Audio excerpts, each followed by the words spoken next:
Si Kuya Al Mendoza. Nagbabalik sa ating programa this morning. Kuya Al, magandang umaga, mabuhay ka. Magandang umaga, kasamang Ted. Morning. DJ Chacha, mabuhay kayong dalawa. Salamat sa pag-iimbita sa akin. Salamat na marami. Kuya Al, ito muna, yung ads na pakinggan mo, ba't ganun kalaki? Parang dihado ang ating pambansang kamao. Well, ang paliwanag dyan, kasamang Ted, yung age factor, yung edad. Si Manny Pacquiao ay 46 na. Samantalang si Barrios, 30 anyos lang. Alam mo, nung 2010, si Pacquiao ay 31 years old. At tinalo niya si Antonio Margarito ng Amerika para maging kampiyon sa welterweight division. Yun ang kanyang ikawalong world title, kasamang Ted. 31 years old siya noon. 15 years later, 46 na siya. Lalaban siya ngayon sa isang boksingero na edad 30 lamang. Kaya ganoong kalaki ang odds. At hindi natin pwedeng questionin yun dahil alam mo yung boxing, ang peak power ng boxing sa boksingero ay 33 years old. Binanggit mo si Ali Frazier fight. 33 si Muhammad Ali noon. Tinalo niya si Joe Frazier by TKO sa 14th round. Ganyan katindi ang edad, kasama Ted. Ilan taong ka noon? Noong 1975, 25 anos ako, kasamang Ted. Alam mo, Lamang lang sa akin ang 20 years si DPE, sabi mo nga. Hindi, sorry kasi po ito si Kuya Al talaga pag pinag-uusapan natin ng sports, ano po, I mean, ano ito, no? Talagang veterano po kapag pinag-uusapan natin ng larangan po ng palakasan. Salamat. Okay, so Kuya Al kamo, no, dito talaga age ang napakalaking factor. So, 46 laban sa 30. Okay, ito muna, sa usapin muna ng lamang kung saan lamang si Pacquiao despite the age, pwede pakipaliwanag lang, Kuya Al? Well, sa age nga, lamang na lamang si Barrios. Pero sa punto ng boxing style, may konti pa rin na puhunan si Pacquiao. Halimbawa, yung kanyang tinatawag na bilis, yung kanyang galaw sa footwork, at yung bitaw ng suntok. Meron pa rin siya noon. Kanya nga lang, dahil sa edad, makukompromiso na yung lakas ng suntok ni Manny Pacquiao. Alam mo, yung huling 5 laban niya, 2 doon talo. So, ika nga, sa record pa lang, sa last 5 fights niya, delikado si Pacquiao, 2 talo. Yung huling laban niya na, ika nga, masasabing crucial, ay kay Yordenis Ugas ng Cuba. Ito ay 5 years ago, noong August 21, 2021. Talo si Pacquiao sa decision. Kasi si Ugas, 35 years old lang. At si Pacquiao ay 41 na. So, yung age factor talaga, kitang-kita na nung kalaban ni Pacquiao si Ugas, wala na masyadong power eh. Nawawala yung power mo pag dumating ka sa edad na ganyan eh. Imposible yung 46 years old na mag-world champion pa kasi ang tinatarget ni Manny Pacquiao, pang-siyam na world title. Actually, yung 8 world titles niya, record na yun eh. Wala pang boksingero na nakakakamit nun. Pero kinuha niya yung ikawalong titulo niya nung 20 kay Margarito. Okay. Sige, so binabanggit mo yung kanyang style, 'di ba? Yung style ng ni Manny, kakaiba rin ito kaysa dito sa style ni Barrios. Pakipaliwanag lang, Kuya Al. Well, mabilis pa rin si Pacquiao pero yung power wala na masyado. Yung bilis niya pwedeng nandun pa rin pero ika nga may diferensya pa rin sa paa nga na expose recently, yung cramps daw, bumabalik yung mga cramps niya. Alam mo yung cramps, resulta na rin ng edad yan eh. Pagka nagkakaedad ka, madali ka nang tamaan ng cramps eh. Mapulikat. Yun ang mga kinakaharap ni Pacquiao. Pulikat na, di ba? Pulikat, no? Cramps, pulikat, Kuya Al. Hello? Napuputol tayo? Bilis daw ang sinasabi, speed, no, nitong ang sabi po ni Kuya Al. Mas mabilis pa rin si Pacquiao. Pero Kuya Al, sa edad na 46, yung bang bilis na yan sa 12 rounds lang o baka naman sa unang 3 round lang, Kuya Al? Ang ganda ng tanong mo. Kaya yung bilis na yan, mahaba na yung 6 rounds. Kaya ang kailangan ni Pacquiao, kung talagang pinaghandaan nila yung laban, kailangan i-knock out niya si Barrios within 6 rounds. Otherwise, pag umabot ng 12 rounds yan, wala na, laylay na ang tila ni Pacquiao. Masakit man sabihin. Yun ang klaro. Dahil nga sa edad, nabawasan kamo yung, obviously, yung lakas ng suntok. Yung staying power. Yung kaso, staying power. Tsaka yung kanyang resistensya. Ano? Yes, okay. yes. Sige.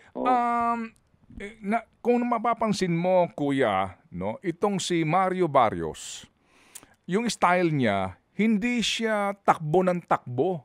'Di ba? Hindi siya yung opo, sige, go. Yung bang ganung style mas nakakalamang si Pacquiao? Correct. Magiging easy target si Barrios. Magiging easy target siya. Pag tinamaan siya ng isang matindi ni Pacquiao, hopefully, mas ang matindi pa, may bawan pa si Pacquiao, pwedeng tumumba. Ang record kasi ni Barrios is 29 wins, 2 losses, and 1 draw. Matindi rin, 18 ang kanyang knockout. Although yung huling laban niya noong November ay split draw kay Abel Ramos. At doon sa laban na yung kasamang Ted, ay tumumba si Barrios. Tinamaan siya ni Abel Ramos. Pero naka-recover. Si bata pa eh. So kasi itong si Barrios, tinalo po mga kapatid ni Barrios, yung huling tumalo kay Pacquiao na si Ugas, di ba, Kuya Al? No? Yes. Oo. Yes. Oo. Kaya siya nag-world champion. Opo. Pero napansin mo ba... 2023 yun kasama Ted. 2023 niya tinalo si Ugas. Si Ugas ay... WBC title. Si Ugas, 2 beses niyang napaluhod. Correct. Okay. So, kung tinalo ni Ugas...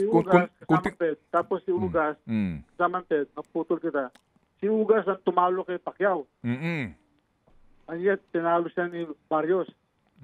So, maraming factors na kinakaharap si Pacquiao na negatibo. Go ahead. Sa height na lang, matindi yung 6-footer si Barrios eh. Tapos, mas mabigat siya kaysa kay Pacquiao. 147 pounds, 145 si Pacquiao. Tapos sa reach, sa haba ng kamay, 70 inches si Barrios, 67 lang si Pacquiao. Pero, tandaan din natin na si Pacquiao, sanay lumaban sa mga matatangkad sa kanya. Actually, ang dami niyang tinalo na matatangkad sa kanya eh. Bukod kay Margarito na 5'11", tinalo din ni Pacquiao si De La Hoya na 5'11" din. Tapos si Miguel Cotto, 5'7". So, sanay din naman sa matatangkad na kalaban si Pacquiao. Pero ngayon lang siya makakaharap ng 6-footer na si Barrios. Okay. So, kamo, doon pa lang sa haba ng mga, ng braso, no? Kamay. Ng kanyang, ng kanyang kamay, lamang na ito, tsaka yung height nga na 6-footer. Yun lang laban nito, Kuya Al. Napansin mo, itong laban nitong si Ugas at tsaka nitong si Barrios, nung laban naman ni Ugas at ni Pacquiao, si Ugas takbo ng takbo, napansin mo. Pero dito kay Barrios, nakipagsabayan si Ugas. Correct. Go ahead. So, si Barrios, kilala na hindi masyadong magalaw, pero pagka nagkaroon ng labanan na to-to-to, pwede rin siya eh. Pwede rin siya. Kaya delikado si Pacquiao. Ako actually kinakabahan ako dito sa laban na to para kay Pacquiao eh. Yung kanyang edad na 46, hindi na kanais-nais na lumalaban pa eh. Kaya ang tanong sa akin ng karamihang mga barkada natin, mga tabarkat natin, hindi ka nga kasamang din, bakit lumalaban pa si Pacquiao? 46 na siya. Wala na siyang dapat patunayan, hindi ka nga. Anong sagot mo? Anong sagot mo kung ba't lumalaban pa? Well, alam mo naman ako, kasama din, straight shooting din tayo katulad mo. Pera lang eh. Alam mo ba kung magkano ang kanyang premyo dito, win or lose? $10 million. Wow! Hindi pa kasama dyan yung gate receipt na share niya at saka pay-per-view receipt. Wow. So, pera lang talaga eh. So, still, ginakabahan ako baka madisgrasya si Pacquiao. Yun ang nakakatakot eh. May magiging effect po ba ito? Alam mo- Yes po, sige Kuya Al, continue po. Oo, nung panahon ni Flash Lorde, kinabahan din tayo nung matanda na sa lumalaban pa. Alam niyo ang ginawa ng gobyerno, ng Games and Amusement Board, binawi yung lisensya ni Flash Lorde. Hindi kataka-taka kung gawin din yan ngayon ng gobyerno na bawiin ang lisensya ni Pacquiao at wag na siyang palabanin. Kasi 46 years old na, masyado nang matandaan para sa isang boksingero. Ang laban niya is 72 fights na siya 62 wins, 8 losses na, 8 na ang kanyang talo. Hindi na kanais-nais na makita pa natin sa lumalaban So, ibig sabihin, pag nanalo siya rito, malaki yung elemento na matchatsampahan niya si Barrios. Chamba lang pag nanalo siya. Carelessness halimbawa ni Barrios o kaya overconfident. Posible siyang tamaan. Sana may puwersa pa yung tama ni Pacquiao. Pero parang imposible na Oo. Kuya Al, bilang ikaw matagal ka na po sa mundo ng sports, kabisado mo na nga yan. And straightforward sinabi nyo, pera-pera lang to dahil nga win or lose $10 million ang makukuha dito ni Manny Pacquiao. But kung sakali, regardless of the result, manalo man o matalo, sa tingin nyo po ba dapat last fight niya na to? Kasi baka yung legacy na maganda na meron na siya, masira pa. Correct. Tama ka dyan, DJ Chacha. Alam mo, nung 2021, September, 2 months after he lost to Pugas, nag-retire na siya. 41 siya noon. So ngayon, bumalik na naman siya. So very obvious, pera-pera lang Kaya lang nakakatakot Dahil lang sa pera susugal mo yung buhay mo. Yung legacy mo, sabi mo nga kasamang DJ, Chacha. Hindi ka nais-nais, hindi maganda Okay. Ang ganda na ng legacy niya, ang ganda na ng pangalan niya Sige. Tinatur na siya at lahat Sige. So Kuya Al, ganito, na si Mario Barrios, klarong-klaro ho naman yung kanyang laki, yung kanyang tangkad, mas mabigat pa kamo, no? At hindi matatawaran ng kanyang record na 18 yung kanyang pinatulog. At at saka yung kanyang style din na nakikipagsabayan. So dito, ang factor dito kuya, kapag itong si Barrios nagtatatakbo, mag-iba all of a sudden ng style, mas mapapagod si Pacquiao. Tama? Correct. Okay. Tama ka dyan, kasama Okay. Pangalawa, kapag ito'y lumampas ng 6 rounds, mas mapapagod si Pacquiao. Okay. Correct na naman. Pag pangatlo dito, kapag naman po talagang ang style ni Pacquiao dito bilisan yung laro, ang laki din ng chance niya na matsambahan siya at baka siya ang matulog. Correct na naman, kasamang Ted. Okay. Yung element ng tsamba nandun Sa boxing kasi, lagi sinasabi na every boxer has a knockout punch. Whether dihado o lemado. Basta boksingero meron kang knockout punch na tinatawag. Yun ang kinakailangan mula kay Pacquiao para manalo siya, yung knockout punch. Otherwise, pag natapos siya ng 12 rounds, wala. Laylay ng dila niyan. Hindi na siya abot ng 12 rounds. Baka siya pa man-knockout ulit. Oo nga. Yun talaga dito kumbaga ang game plan dito wag mo nang paabutin ng 12 rounds at kapag ba dito kasi nga pinanonood ko rin yung ibang laban ni Barrios. Talagang yun ang style niya, no?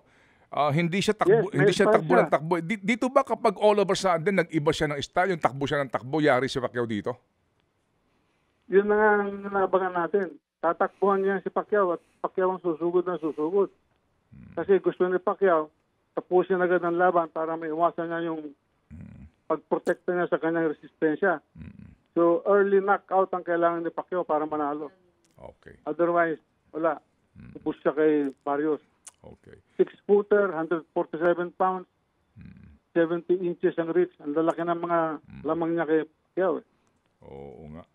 Talagay ko.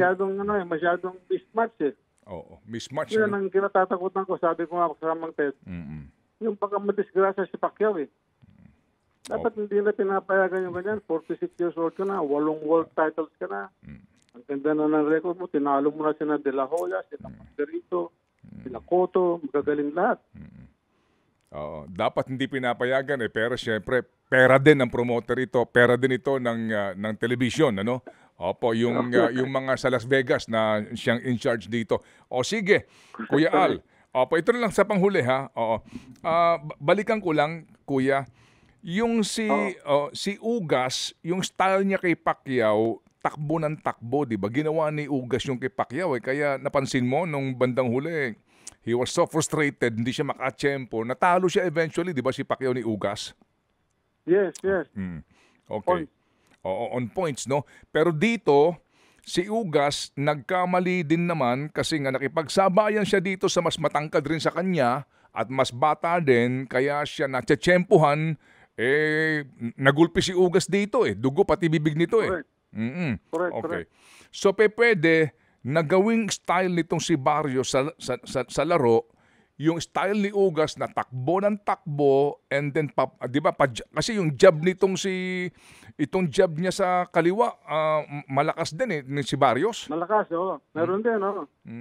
May power din. Sa jab pa lang, meron din. Okay, kinikilabutan ako dito. Kaya more than 50% ang knockout percentage ni Barrios 18 KOs out of the 29 wins Okay. O sige. So, Kuya Al, tayo magdasal na maging ligtas dito si ano man ang mangyari dito, importante hindi maalog ang utak niya. Hindi maging ligtas dito ang ating pambansang kamao. Kanya nga Alam mo, kaya mas na ganyan yung mga odds lamang kay Pacquiao. Bumili pa rin ako ng pay-per-view sa Signal dahil gusto ko makita talaga ng laban ni Pacquiao Ay sana pala, makikipanood na lang ako sa'yo. Nagpakabit din ako Para Sige, maghahanda ako ng San Miguel Beer o bote ng wine. Tsaka popcorn. Maghahanda ako ng Boss Max 3 Coffee. Oo, sige. Kasama si Lord de Vera. Makikinood na lang kami kay Kuya Al. Sige. Okay. Sama natin si DJ Jack. Sige po, kung pwede. Kuya Al, magkano ang kikitain dito ni Barrios? Alam mo ba? Hindi ko hinahanap po, hindi ko makita Sa mga balita. Pero si Pacquiao maliwanag $10 million. Oo, correct. Nasa mga balita tama yung $10 million. Yung kay Barrios mas maliit kay Pacquiao. 500,000 USD to 1 million USD. So kung kay Pacquiao pag in peso 580 million pesos, kay Barrios mga 29 to 58 million pesos. Ganon. Okay. Nalaki ng kinita ni kikitain ni Pacquiao halos bawiin na yung kanyang mga nagastos sa eleksyon. Anyway. Sige. Wala pa yung PPV cuts, no? Di ba may cuts sila doon sa pay-per-view? Sige. Yeah, meron pa sa TV cuts. Pero anyway, ito, Kuya Ali, yung talagang laban ni Frazier at saka ni Muhammad Ali, nag-cover ka nun? Oo naman. Yan, sa Araneta Coliseum. Okay, nakita mo. Totoo pala talaga. Ay, totoo. The legend, Al Mendoza. Basically, 2 years ako nun. Oo. Ilan taon po? Hindi, di ba, Kuya Al, di ba ringside ka ng Pancho Villa fight? 1927 pa yata. Okay. Sige. Anyway. Sige. Salamat na marami, Kuya Al, sa'yo. Mabuhay ka, Kuya. Thank you. Thank Mabuhay you, kayo. Kuya Maraming Al. salamat. Thank you.